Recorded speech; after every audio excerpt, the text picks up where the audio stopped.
आज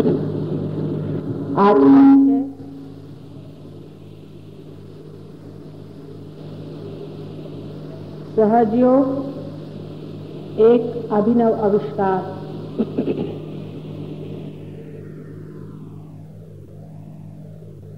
वास्तविक जो चीज स्थित है, जो है ही, उसका आविष्कार कैसे होता है? जैसे कि कोलंबस हिंदुस्तान खोजने के लिए चल पड़ा था, तब क्या हिंदुस्तान नहीं था? अगर नहीं होता तो खोज किस चीज की तरह? सहजयोग तो है ही, पहले ही से है, उसका पता सिर्फ अभी लगा है। सहजयोग ये परम तत्व का अपना तरीका है, ये निसर्ग का अपना एक अनूठा तरीका है। यही जिससे मानव जाति को उत्क्रांति से, इवोल्यूशन से उस आयाम में, उस डायमेंशन में पहुंचाने का एक तरीका है, एक व्यवस्था है, जिससे मानव उस चेतना से परिचित हो जाए, उस चेतना से आत्मसात हो जाए, जिसके सहारे ये सारा संसार, सारी सृष्टि और मानव का हृदय भी चल रहा है।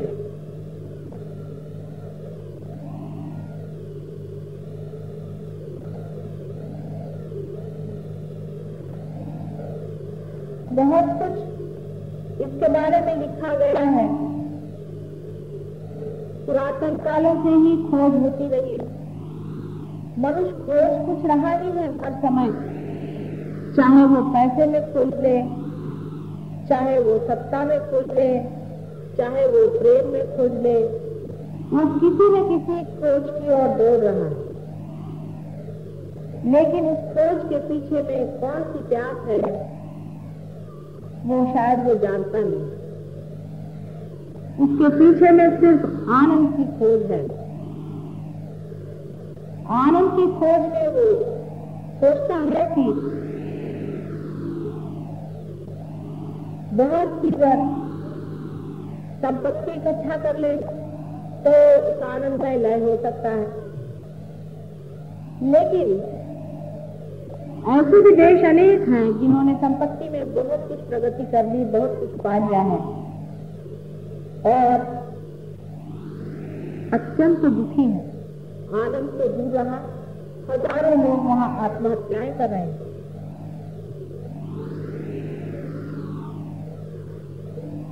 सारे खोज के पीछे में आनंद की प्यास आपको घसीटे चली जा रही है किसी अज्ञात में। सारी खोजों में ढूंढते ढूंढते जब मनुष्य हार जाता है कि कहीं मिलता नहीं, तो वो धर्म की ओर मुड़ता है और धर्म की ओर भी जब मुड़ता है तब भी वो बाहर ही खोजता है। कारण ये है कि जो वो खुद है, स्वयं है, वो खो चुका है, उससे अपरिचित। इसलिए अपने से मनुष्य भागता है, हर समय अपने से भागता है। 2 मिनट अपने साथ नहीं बैठ पाता। उसको अगर 2 मिनट अपने साथ बैठने को कहो तो वो कहता है, प्रभु ये क्या मेरे लिए सजा हो गई, जिसको आजकल बोर्डम कहते हैं। आदमी अपने से इतना क्यों उगा हुआ है? सोचने की बात है कि मनुष्य अपने से इतना क्यों जोरों से भागा चला जाए। क्योंकि वो अपने से अपरिचित है, अपने सौंदर्य से, अपने वैभव से, अपने ज्ञान से और अपने प्रेम से अपरिचित मनुष्य आनंद की खोज बाहर की ओर करते हुए दौड़ रहा है। आनंद बाहर है नहीं, वो अंदर है, आप में है। आप स्वयं आनंद स्वरूप हैं, आप परमात्मा स्वरूप हैं, ऐसा सब लोग कहते हैं। सिर्फ बातें करने से ही ये बात पूरी होने वाली। मराठी में कहते हैं, बोला था तो भात, गेला की तो कड़ी। चाहे हम आप कि आप निराकार को खोजे चाहे साकार को खोजे, तो सब बातें ही बातें तो हो गई, हजारों बातें हो गई, करोड़ों किताबें लिखी गई, न जाने कितने ही जीवन बर्बाद हो गए। इंसान की खोज का कोई अंत नहीं।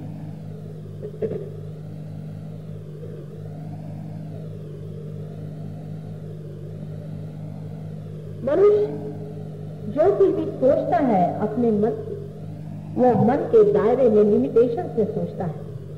मन से परे की जो बात है वो इस मन से समझने वाली है नहीं।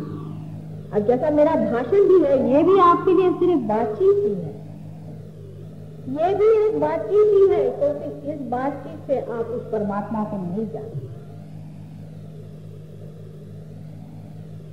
जितनी भी इस पर मैं बात करती जाऊं उतने ही आपके मन पे सब बोझा बनते जाए। अगर मैं कहूं कि कोई बोझा में रखो तो उसका भी बोझा बनते जाएगा। इसी तरह की व्यवस्था परमात्मा ने हमारे अंदर कर दी है कि मन से हम जो भी करेंगे तो बोझिल हो जाए, और उस बोझे के नीचे हम दबे हुए उड़ नहीं सकते वहां पर जहां पर हमें जाना। इसीलिए खोज आज तक अधूरी ही रही है।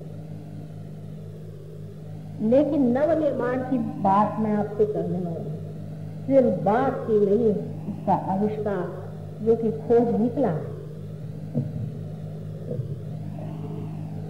उत्क्रांति के मार्ग में ऐसा ही होता रहा है कि कोई प्राणी अति विशेष स्पेशलाइजेशन में या विशेषज्ञ हो गया तो वो डूब जाता है, खत्म हो जाता है। उसी तरह से मनुष्य का भी हुआ जा रहा है कि इतना ज्यादा आपस की जो विरोध और कंपटीशन चल रही है, उससे मनुष्य ने भी अपने दिमाग को इतना ज्यादा विशेषज्ञ कर दिया है कि वो फटा चला जा रहा है उसका दिमाग। और एक अब नया तरह का मानव आने की जरूरत है जो इस मन से परे की शक्ति को जान ले, जो इस मन को भी चलाता है और इस हृदय का भी स्पंदन करता है। उस शक्ति को जानने के बारे में कितनी भी बातें आप करिए और कितना ही उस पर प्रयत्न करें, आप वहां नहीं पहुंच सकते। ये बात निसंदेह, ऐसे तो सभी ने यही लिखा है जो मैं कह रही हूं, कोई भी ऐसी विशेष बात तो कह नहीं रही। नानक जी को आप पढ़े, कबीरदास जी को आप पढ़े, आप वशिष्ठ को पढ़े, गुरुओं के गुरु जनक के बारे में आप पढ़े। अपने देश में छोड़े बाहर के देशों में भी हजारों लोगों को जो पार हो चुके हजारों वर्षों से ऐसा ही लिखते आए। यही लिखते आए हैं जो मैं कह रही हूँ कि जो पाना है अकस्मात अंदर होता है, लेकिन वो भी बेचारे कहते ही रह गए, क्योंकि शायद वो भी इसे खोज नहीं पाए। लेकिन जब वो नहीं खोज पाए थे, इसका मतलब ये नहीं कि वो कुछ कम थे। अगर कोलंबस हिंदुस्तान नहीं खोज पाया था, इसका मतलब ये नहीं कि वो कोई कम था। और बाद में जिन लोगों ने उसे खोज लिया है, उन्होंने कोई उनको नीचे गिराने के लिए नहीं खोजा था। ये सामूहिक खोज रही है। आप लोग सब अलग अलग रूप करके सोचते हैं, तब इस तरह से बात लोगों के दिमाग में आती कि माता जी कुछ अलग ही बात कर रहे हैं। नहीं, मैं इन सब खोजों की खोज का ही पता आपको दी। आज तक अत्यंत कष्ट उठा करके न जाने कितने मानवों ने इस पर ध्यान दिया है। साइकोलॉजिस्ट ले लीजिए, बायोलॉजिस्ट ले लीजिए, बड़े बड़े साइंटिस्ट ले लीजिए, ये भी एक हद तक जाकर के हाथ बहुत बहुत सन, और जो महंत हो गए, रियलाइज हो गए, वो लोग भी पा लिया लेकिन दे नहीं पाए। इसका कारण समय। परमात्मा के लिए समय अनंत है। हम लोग उसे ऐसा सोचते हैं कि जो लोग पीछे हो गए और जो लोग आगे हो गए, जो मर गए जो बड़े हो गए। कौन मरा है, मैं ये पूछना चाहती हूँ। कोई मरता ही नहीं। जितने भी मरते हैं परलोक में बैठते हैं, वापस यहाँ लौट आते हैं, फिर परलोक में बैठते वापस यहाँ लौट आते हैं। प्राणी मात्र से कुछ लोग मनुष्य हो जाते हैं, लेकिन अधिकतर मनुष्य परलोक से वापस यहाँ पर और यहाँ से फिर परलोक। यही आना जाना लगा हुआ है, कोई मरता नहीं।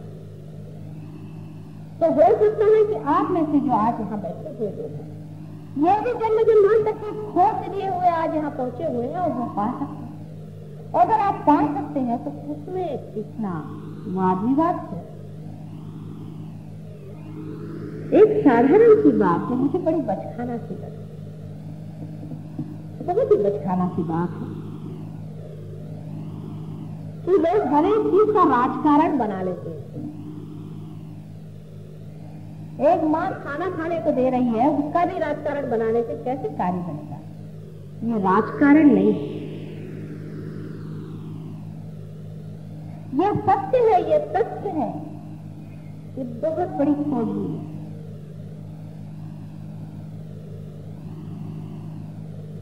यहाँ पर जो लोग रियलाइज लोग बैठे हैं वो समझ रहे हैं मैं क्या कह रही हूँ।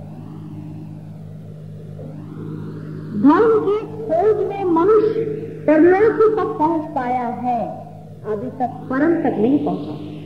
और जो परम में पहुंचे भी थे वो परम को नीचे नहीं ला सके। और हमें चाहिए ये बात बहुत सत्य है, क्योंकि जैसे आपके अनेक जन्म हैं, मेरे भी अनेक जन्म हैं, और इन सब बड़े बड़े खोजने वाले से मेरा भी बहुत नजदीकी संबंध रहा है। और वो मेरे जितने अपने हैं शायद आप लोगों के नहीं है। जो लोग बड़े बड़े झंडे लगाते हैं कि हम मुसलमान हैं, हिंदू हैं, ये है वो है, वो सिर्फ एक वकीली लेकर के झूठ मूठ के आए। उनके पास कोई भी गारंटी नहीं है कि पिछले जन्म में हो सकता है जो हिंदू था वो मुसलमान रहा हो, जो मुसलमान हो वो ईसाई रहा हो। जब जन्म जन्मांतर की बात है, जब अनंत की बात, तो सोचना भी उसी लेवल पे, उसी स्तर पे होगा।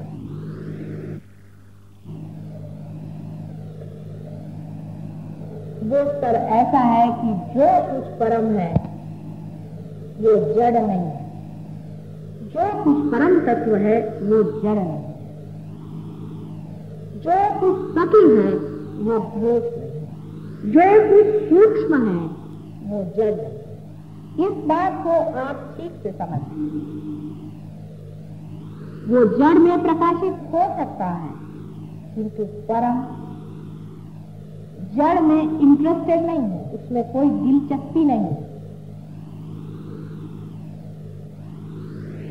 जैसे कि बहुत से लोग मुझे बताते हैं कि एक साधु संत थे, वो परमात्मा से कुछ मांग रहे थे और उनको परमात्मा ने दे दिया होगा, लेकिन परमात्मा ने नहीं दिया, ये मैं बता सकती। परमात्मा को इसमें कोई भी इंटरेस्ट नहीं है कि आपके इतने बच्चे पैदा हो जाएं, कि आपको जमीन मिल जाए, आपको घर मिल जाए, आपको दुनिया भर की ऐशो आराम मिल जाए। इसमें परमात्मा को कोई भी इंटरेस्ट नहीं। हमने परमात्मा को समझने में ही गलती कर दी है। परम तत्व को परम ही देने में इंटरेस्ट है, ये बात आप लिख सकते। और इस पर भी लोग सब बात करते हैं कि परम तत्व जो है वो कुंडलिनी योग से पाया जाता है, ऐसा भी बहुत लोग लिख करके गए। लेकिन कुंडलिनी योग से सिद्धि पाई जाती है, ऐसी बात कहीं भी लिखी नहीं गई। हाँ, लेकिन जिन्होंने सिद्धियां पाई हैं वो यही लिखते हैं कि कुंडलिनी से सिद्धियां आनी चाहिए। कभी भी नहीं। कुंडलिनी आपकी माँ आपके अंदर बैठी हुई है, आपको पुनर्जन्म देने के लिए। वो आपको सिर्फ पुनर्जन्म देगी, आपको सिद्धियां दे करके परलोक में फेंकने वाली वो मूर्ख मां नहीं। जितनी समझ आपके पास है उससे कहीं अधिक समझदार है, कहीं अधिक प्रेममय है। वो आपको गलत जगह में, असत्य में ढकेलने वाली दुष्ट मां नहीं है। कुंडलिनी के योग से जब तक परम तत्व की पहचान नहीं होती है तब तक वो कुंडलिनी योग नहीं है, और वही सहज योग। और इसकी व्यवस्था परमात्मा ने कितनी खूबसूरती से हमारे अंदर की है, वो भी एक समझने की बात है। जब बच्चा माँ के पेट में आता है तो जड़ तत्व से उसका सारा शरीर, मन, बुद्धि, चित्त, अहंकार सब वो बना देता है, लेकिन उसके अंदर जो प्रकाश आता है वो माथे के तालू में से, जिसे कि फॉन्टेनेल बोन अंग्रेजी में कहते हैं, नीचे उतरता है और अपना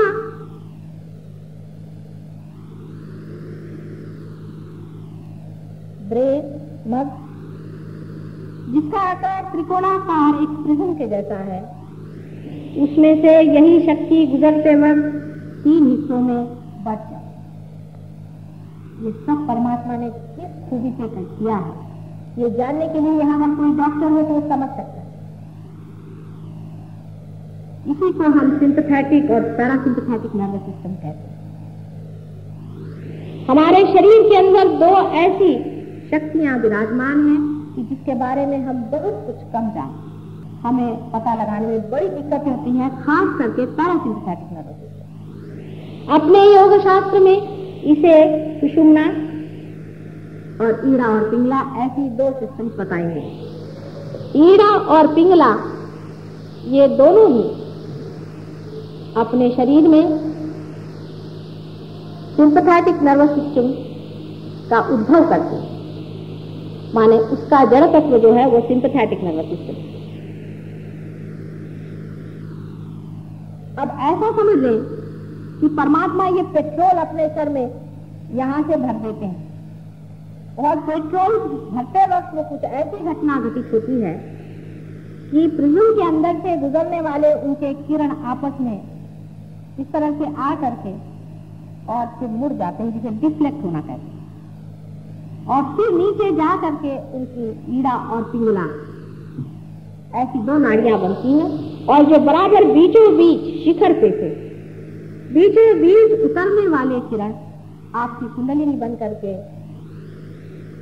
जो त्रिकोणाकार अस्थि अपने मज्जा तंतुओं के नीचे बना हुआ है उसमें वास करते।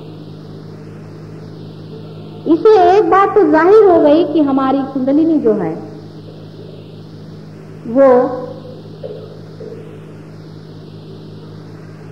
ऐसी जगह बैठी हुई है जिसका संबंध सेक्स से कुछ नहीं। अब आप अगर किताबें पढ़ें तो कुंडलिनी शास्त्र पे आप सब जान जाइएगा कि ऐसा होता है, वैसा होता है, ये है, वो है। लेकिन कुंडलिनी को उठाने वाले जो बहुत कुछ मुझे भी मिले हैं और मैंने भी जाने हैं, वो सब सिंपैथेटिक से आपको ले जाते हैं, सुषुम्ना में उठाते नहीं है। उसकी एक पहचान है, अगर आपके अंदर कोई डॉक्टर हो तो समझ लेगा इस बात को जो मैं कह रही हूँ कि पैरासिम्पैथेटिक नर्वस सिस्टम सुषुम्ना नाड़ी है जो कि बीचों बीच है, और उसकी पहचान एक है कि जब कुंडलिनी उठती है तो आंख की पुतलियां बड़ी हो जानी चाहिए। ये तो साधारण बाहर की पहचान है। किसी भी डॉक्टर से आप पूछ लें कि जब पैरासिम्पैथेटिक नर्वस सिस्टम एक्टिवेट होती है तो पुतलियां डायलेट होनी चाहिए। और बाहर भी हम आपको दिखा सकते हैं अगर आपकी नजर खुली हुई हो तो, क्योंकि आज तो हर एक चीज का आपको कोई न कोई प्रूफ देना पड़ता है, नहीं तो कुछ समझ में नहीं आती बात है। इसका भी एक प्रूफ है कि अगर आप हमारे किसी इसमें आए या आज ही आपको दिखा देंगे तो कुंडलिनी का स्पंदन भी आप देख सकते हैं कि सबसे पहले त्रिकोणाकार अस्थि पे जोरों में होता है। आप जानते हैं कि त्रिकोणाकार अस्थि पे कभी भी कोई स्पंदन होता नहीं, वो हम दिखा सकते हैं। आप अगर देखें कि त्रिकोणाकार अस्थि में स्पंदन होता है और धीरे धीरे स्पंदन ऊपर की ओर उठता है और उसके साथ साथ बीच बीच में किसी किसी जगह ज्यादा स्पंदित होता है, वही अपने केंद्र। यह आपको दिखाया जा सकता है और उसको आप देख सकते हैं, उसकी प्रचिति है।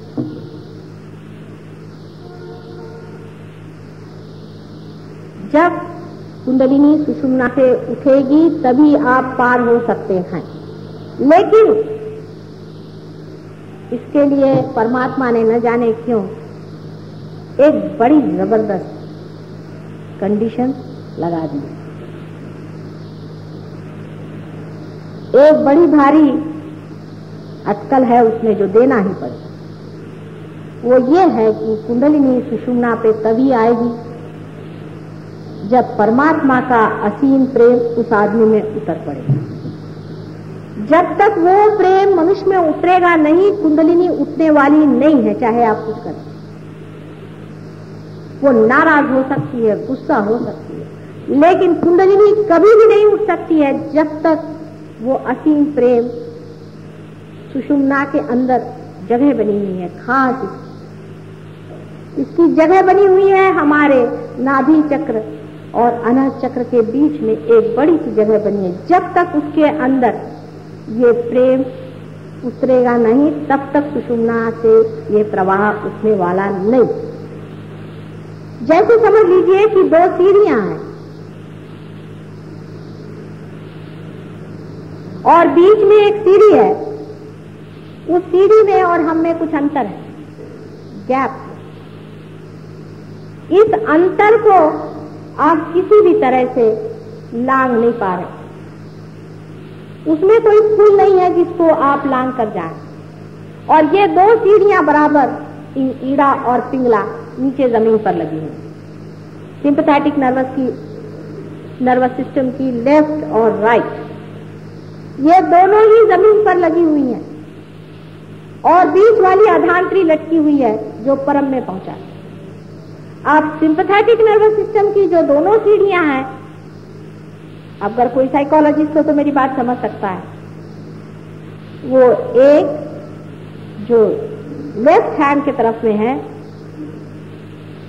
दाहिनी ओर है, वो आपको पहुंचा देती है ईगो में, अपने अहंकार।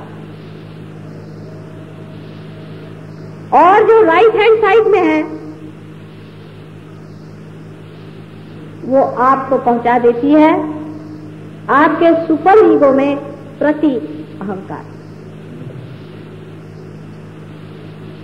ये दोनों मिलकर के हमारे माथे पे छा जाते हैं, जैसे कि कोई बलून ना हो उस तरह से ऊपर आ जाते हैं और आ करके इस जगह में जहां हमारा तालु होता है उस पर दोनों आ करके मिल जाते। कभी कभी तो ये पूरे सारे सर पे ही छा जाते हैं, कभी तो प्रति अहंकार जबरदस्त होता है और कभी अहंकार। जो भी ज्यादा जबरदस्त होता है वो हमारे दिमाग पे छाया हुआ और आ करके वो हमारे इस मार्ग को रोक देते हैं, बंद करते हैं। अब जो पेट्रोल हमारे अंदर पैरासिम्पैथेटिक नर्वस सिस्टम से भरा गया था, कुंडलिनी से भरा गया था, वो उसका स्रोत बंद हो गया। अब हम अलग हो गए, अब हम सेल्फ हो गए। हमें लगा कि भाई हम कोई हैं। अब अहंकार शुरू हुआ, हम हैं। अब यही भागने का, अपने से भागने का कारण, क्योंकि हम जो हैं वो हमको हम जानते ही नहीं कि हम क्या। आप मेरी ओर इतना चित्त लगाकर सुन रहे हैं, मैं आपकी ओर अपना चित्त नहीं लगा सकती। मैं कहूं आप अपनी ओर चित्त लगाएं तो आप लगा ही नहीं सकते हैं, क्योंकि आप कट गए हैं उस स्रोत से जो आप हैं।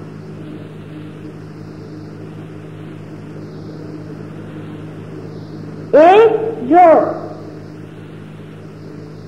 प्रति अहंकार है, सुपर ईगो है, उस पर बोझे जितने भी हमारी ओर से पड़ते जाते हैं, हर तरह के बोझे, उसको आप कह सकते हैं इस तरह के बोझे जिसमें हम अपने सिखाते हैं कि ये करो, वो करो, ऐसा नहीं करना चाहिए, वैसा नहीं करना चाहिए, ऐसा नहीं करना चाहिए, इधर नहीं जाना चाहिए, वो नहीं खाना चाहिए, इस तरह की चीजें।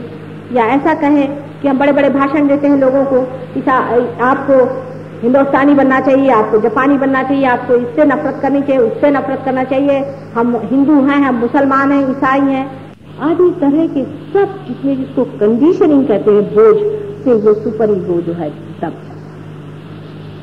और जो अहंकार है वो ये कहता नहीं हम तो ये हैं, हमें ये करना चाहिए, वो करना चाहिए।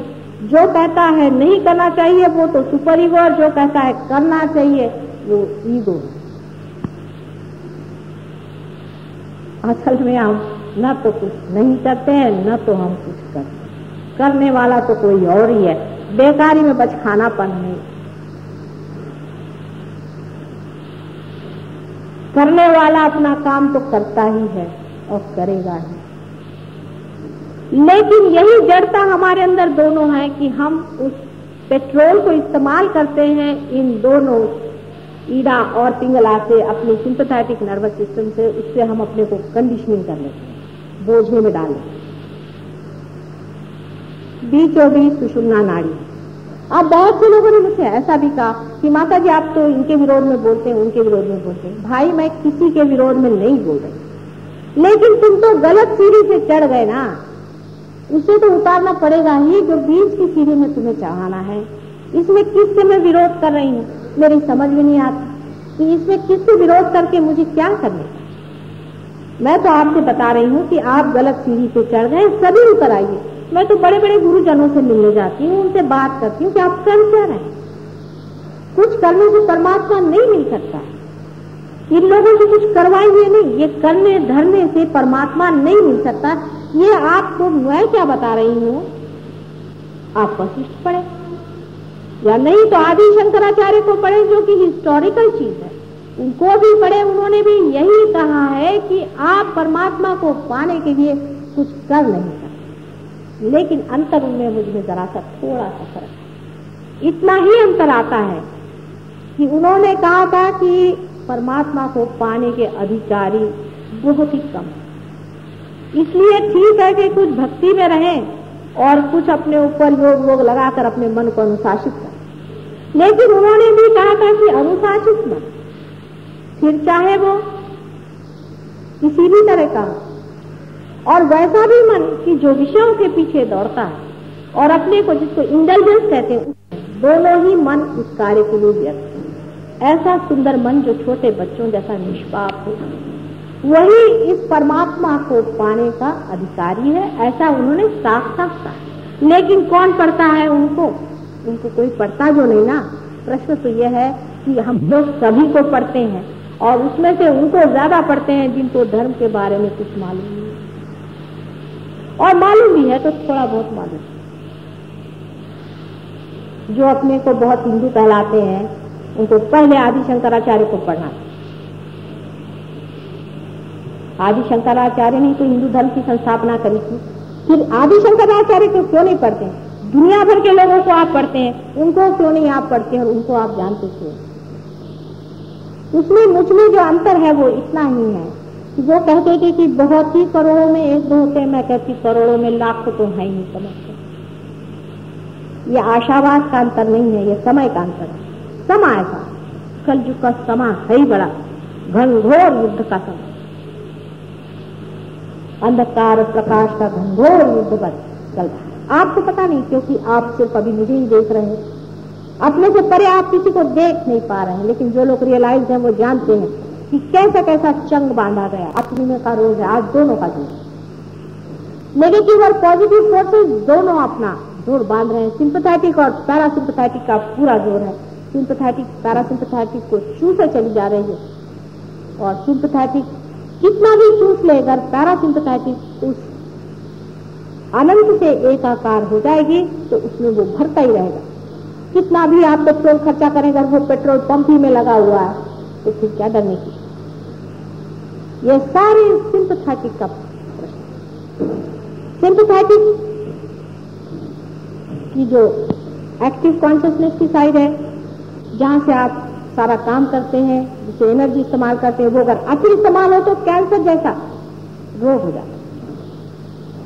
और जिस तरफ में सुपर ईगो होता है वो ज्यादा इस्तेमाल हो तो पागलपन आ जाता है। हम किसी को ठीक ठाक नहीं करते हैं। यह भी कहना है कि हम बीमारियां ठीक करते हैं, एक तरह से गलत ही बात है, क्योंकि वो तो पैरासिम्पैथेटिक नर्वस सिस्टम, जो कि इन दोनों भी सिस्टम को ठंडा कर देती है, अपने आप ही मनुष्य जो है वो ठीक हो जाता है। अगर कोई पागलपन होगा तो वो भी ठीक हो जाएगा, और अगर कोई आपके अंदर में ओवर एक्टिविटी से कैंसर जैसा रोग होगा वो भी ठीक है। कैंसर का इलाज सिर्फ सहज योग, और कोई उसका इलाज संसार में नहीं है, ये बात सिद्ध हो जाएगी।